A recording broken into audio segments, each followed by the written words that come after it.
اعوذ باللہ من الشیطان الرجیم بسم اللہ الرحمن الرحیم۔ السلام علیکم۔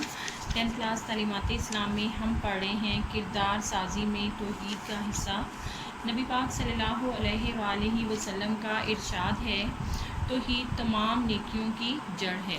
انسان جب اللہ تعالیٰ کو اپنا معبود حق مانتا ہے اور اس کو تمام طاقتوں کا سرچشمہ مان لیتا ہے تو اس عقیدے سے انسان کی زندگی پر، اس کے دل و دماغ پر، اس کے فکر و عمل پر بہت گہرے اثرات مرتب ہوتے ہیں، اور یہ اثرات انسان کی زندگی میں انقلابی تبدیلیاں پیدا کرتے ہیں۔ ہم ان میں سے کچھ بڑے اثرات جو ہر وہ شخص جو عقیدہ توحید پر چلتا ہے وہ انہیں محسوس کر سکتا ہے، اور دوسرا امتحانی نقطہ نظر سے ہمارے اس سبق میں بیان ہوئے ہیں، ان کے بارے میں جانیں گے۔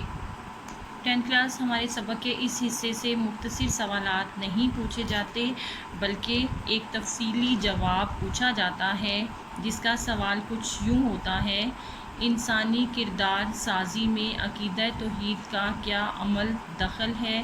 تفصیل سے لکھیں۔ پیپر میں یہ ہمارا 5 نمبر کا سوال آتا ہے۔ تو اب ہم اپنے سبق کی پڑھائی کریں گے۔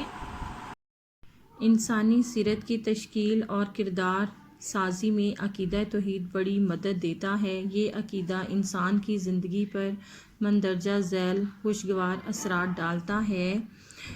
پہلا ہمارا پوائنٹ ہے، عقیدہ توحید سے انسان میں عزت نفس اور خودداری پیدا ہوتی ہے۔ وہ تمام مخلوق سے بے نیاز ہوتا ہے، اس کا سر اللہ کے سوا دنیا کی کسی دوسری طاقت کے سامنے نہیں جھکتا۔ اللہ کو ایک ماننے والا خوددار ہونے کے ساتھ ساتھ نہایت متواضع اور منکسر المزاج ہوتا ہے۔ وہ کبھی اپنی قابلیت، طاقت، منصب اور مال و دولت پر غرور اور گھمنڈ نہیں کرتا۔ عقیدہ توحید سے انسان کا دل مطمئن اور پر امید ہوتا ہے۔ جو لوگ ایمان لا کر اپنے آپ کو ہر طرح کے ظلم و شرک سے بچائے رکھتے ہیں، ان کے لیے امن و سلامتی اور اطمینان کی زندگی ہوتی ہے۔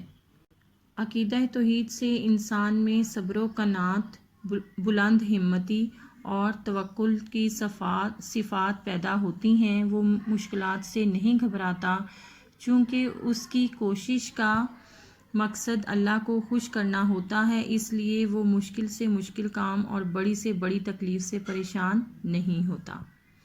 توحید کا قائل صرف ایک خدا سے ڈرتا ہے، کسی دوسرے سے نہیں ڈرتا، اس لیے شجاع اور بہادر ہوتا ہے، اور حق کی خاطر جان، مال، اولاد کی قربانی سے کبھی دریغ نہیں کرتا۔ عقیدہ توحید نسل انسانی کے درمیان مساوات اور برابری کا درس دیتا ہے۔ وہ انسان کو ذات پات اور دیگر معاشرتی اور معاشی اونچ نیچ کے بندھن سے آزاد کر دیتا ہے۔ کلمہ توحید انسان کے دل میں اسلامی اخوت کا جذبہ ابھارتا ہے، تعصب، تنگ نظری اور گروہ بندی کا خاتمہ کر دیتا ہے۔ خلاصہ کلام یہ ہے کہ اسلام دین توحید ہے۔ دیگر تمام مذاہب میں بت پرستی یا شرک کو کسی نہ کسی درجے میں تسلیم کیا جاتا ہے، مگر اسلام کی تعلیمات خداوند تعالیٰ کی ذات و صفات کی یکتائی کے بارے میں نہایت واضح ہیں۔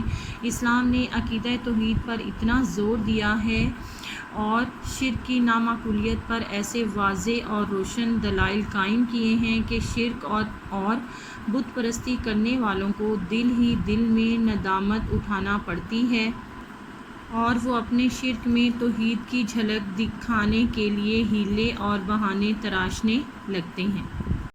تو 10th کلاس اس تفصیلی سوال کو بہت اچھے سے یاد کریں۔ آج کے لیے اتنا ہی، کل اپنے اگلے سبق کے ساتھ انشاءاللہ پھر ملیں گے۔ تو کل تک کے لیے اللہ حافظ۔